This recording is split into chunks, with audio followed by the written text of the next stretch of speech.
2025 தோல்வி அடைஞ்ச ஒரு 4 ஸ்டார்ட் அப் கம்பெனிஸ் பார்த்துடலாமா? முதலாவது இடத்துல இருக்கிறது ரிலையன்ஸ் கம்பெனியே முதலீடு செஞ்ச பெங்களூர் பேஸ்ட் ஆல்டி கிரீன் அப்படின்ற ஒரு ஸ்டார்ட் அப் கம்பெனி. இவங்க எலக்ட்ரிக் 3 வீலர்ஸ் மேனுஃபேக்சர் பண்றாங்க. இவங்களால பெரிய லெவல்ல மார்க்கெட் ரீச் அடைய முடியாததால 2025 கம்பெனியை க்ளோஸ் பண்ணிட்டாங்க.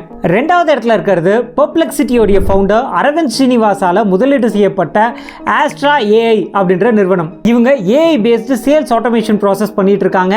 இவங்க பெரிய முதலீட்டை உள்ள கொண்டு வந்திருந்தாலும் கம்பெனி ஆரம்பிச்சு 2 வருஷத்துல ஃபவுண்டர்ஸ்குள்ள இருந்த பிரச்சனையினால கம்பெனி க்ளோஸ் பண்ணிட்டாங்க. மூணாவது இடத்துல இருக்கிறது பில்டர் ஏஐ அப்படின்ற ஒரு ஸ்டார்ட் அப் கம்பெனி. இவங்க ஒரு மொபைல் ஆப் டெவலப்மெண்ட் கம்பெனிங்க. இந்த கம்பெனி பெரிய முதலீட்டில் ஆரம்பிச்சிருந்தாலும் இவங்க சொன்ன ஒரு சின்ன பொய்யினால கம்பெனி க்ளோஸ் பண்ணிட்டாங்க. இவங்க என்ன அட்வர்டைஸ் பண்ணியிருந்தாங்க அப்படின்னா இவங்க டெவலப் பண்ணக்கூடிய மொபைல் ஆப்ஸ் எல்லாமே ஏஐ தான் டெவலப் பண்ணுது அப்படின்னு.